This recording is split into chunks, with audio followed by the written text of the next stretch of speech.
Hi guys! Welcome back to another video! Ayan, this is Aisha, your mom on the go. And for today's video, samahan niyo akong mag-ayos. Ayan, mabilisang ayos as I attend the first PTA meeting of the school year. Ayan, so mag-attend ako ng PTA meeting ng anak ko. Mag-ayos na tayo, okay?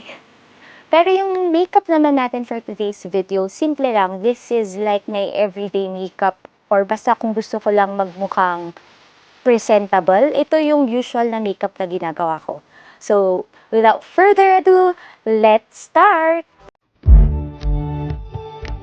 Okay, so first things first, tatali ko lang muna yung hair ko para lang out of the way na siya. Okay, so ganyan lang. And then, let's start with moisturizer. Ayan. So, I'm starting with a clean face, by the way. So, walang kahit anong product sa face ko. So, start lang tayo with Gori. Ito. Beauty cream from Gori. Gagawin ko, lalather ko lang yan all over my face. Ayan lang. Medyo thick yung consistency nito. So, kung hindi nyo bet yung ganito, hanap kayo medyo, watery type. Eh. So, yan. Then, after nyan, nakalat lang natin. Okay?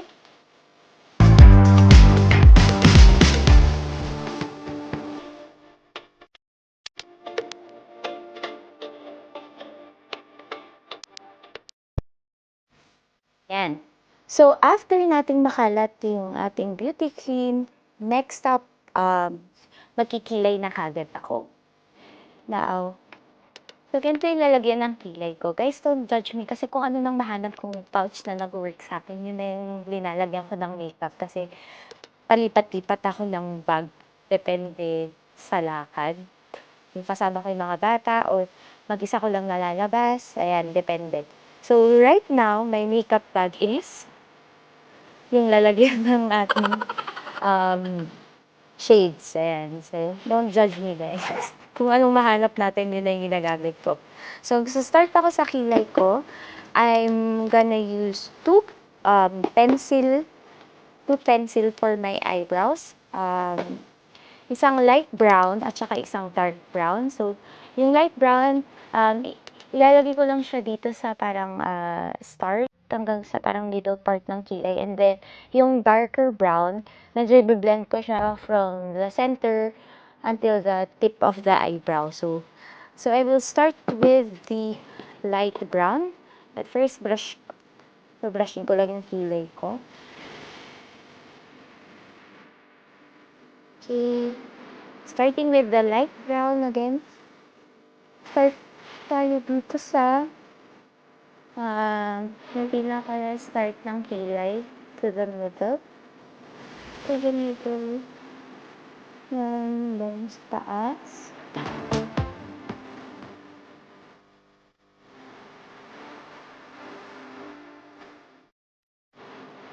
After yan, let's move on to the dark brown. Ganun naman.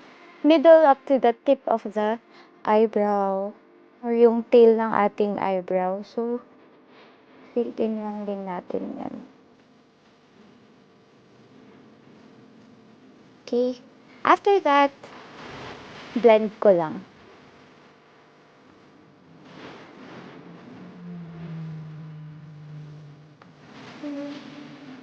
So, once you're done with that, same thing on the other side.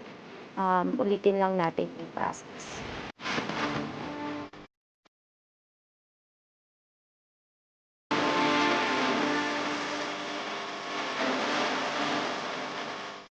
Then, I just use my fingers to clean yung mas gawing sharp lang yung mga edges niya. Ayan, lalo, syempre, since pencil yung ginagamit natin, it tends to smudge.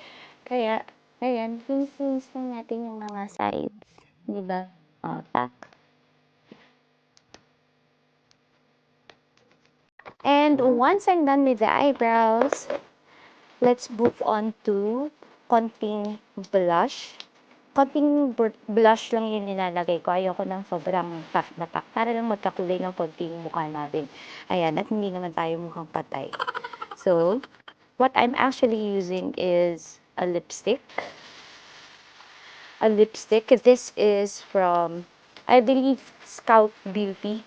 Medyo nabura-bura na yung dito, pero ayan. Ayan, so ito yung ginagamit kong lipstick. So yung color nito is something like pinkish na medyo peach yung tone niya. So yan, yan yung ginagamit ko usually na blush. So, apply na natin. So, apply ko lang dyan, parang ganyan. Dab-dab ba. And then, kino-concentrate ko lang siya dito sa part na to. So, not technically dito sa cheeks mismo, medyo mas mataas siya. Kung saan nyo linalagay yung highlighter nyo. Ayun, dun ko siya usually inalagay. So, blend lang natin using our finger. And then, bine-blend ko siya hanggang dito sa temple. Yan. Ganyan usually yung ginagawa. Then, ganun din, other side. Ayan. Blend using your fingers up to your temple. Yan lang. Then, konti here, konti there. And that's it. Yeah. Simple as that. Then, after that, ang next ko na is, gagamit ako ng face powder. Mga ganito lang ginagamit ko para sa face ko. Para lang parang ma-set yung face, since oily nga yung face ko. Ayan, ganun lang ginagamit ko. Baby powder lang. Yan. Ayoko ng yung mga may coverage. Hindi ako nagpa-powder foundation pag ganito, yung everyday ko. Yung ginagamit ko lang, kamay ko lang. Kakalat ko lang yung powder ng konti. Ayan. Para lang mabawasan ng konti yung shine sa face. Para lang makontrol. Ayun, baby powder lang yung gamit ko.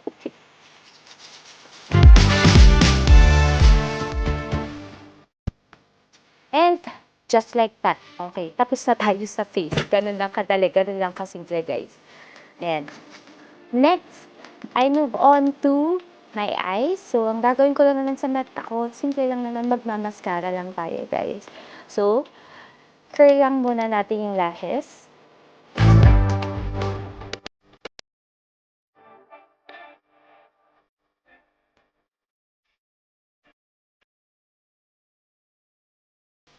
Okay. So, na-curl ko na yung lashes ko. And once we're done with that, gagamit lang ako ng mascara. And I'm using mascara from Maybelline.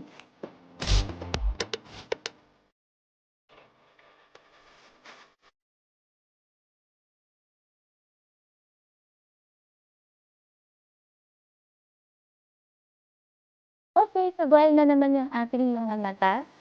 For next, mag-lipstick lang ako. I'll be starting with a lip balm. Hindi, nakalat ko lang yan. And then, for my lipstick, actually, pare-pareho lang naman yung lipstick combination ko. I'll be using this one from Strokes. Tama ba? Ayan, from Strokes using the shade Copperhead. And then, again, nakalat ko lang siya, low to mediums. For a little gloss, para lang hindi rin as in super dry na yung tsura ng lips natin, I'll be using this gloss from Maybelline in the shade Tangerine.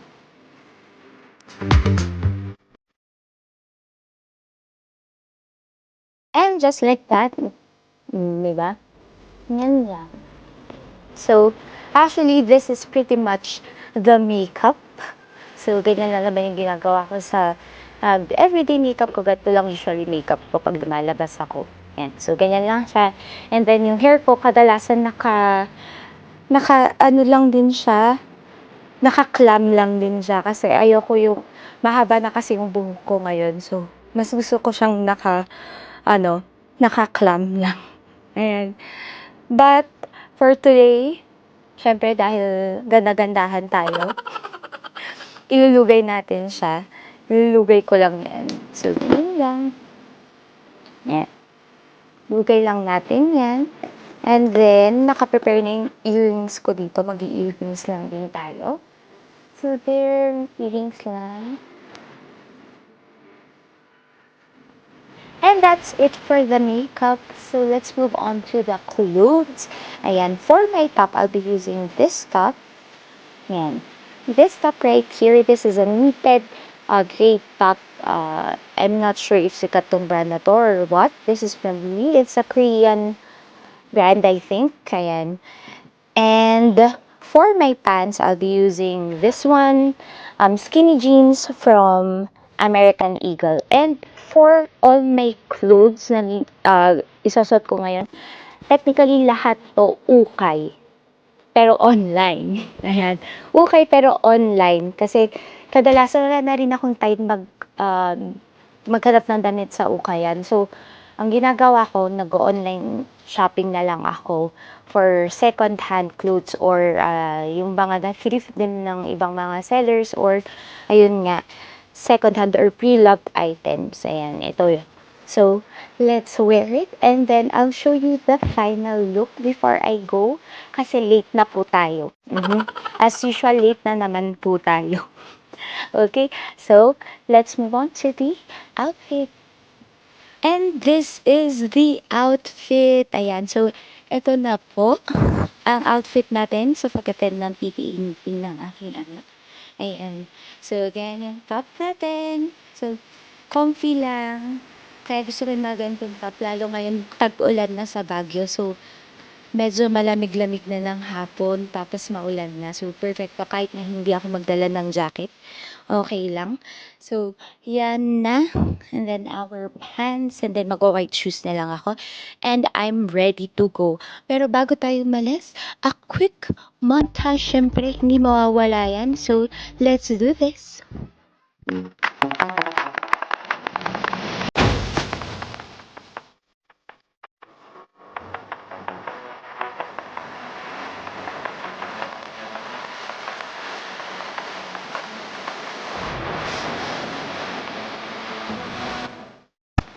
And that is it, you guys. So, this is the finished look. Ayan. Ito na yung finished makeup natin. And, of course, our outfit. Thank you so much for joining me today and watching our video. I hope you guys enjoyed it. And, of course, huwag niyong kakalimutan mag-like, share, and subscribe sa ating channel. And follow us in all our social media platforms. Syempre, late na ang mami nyo. Kailangan ko na umalis. Again, this is Aisha, your mom on the go. See you all on the next one. Bye!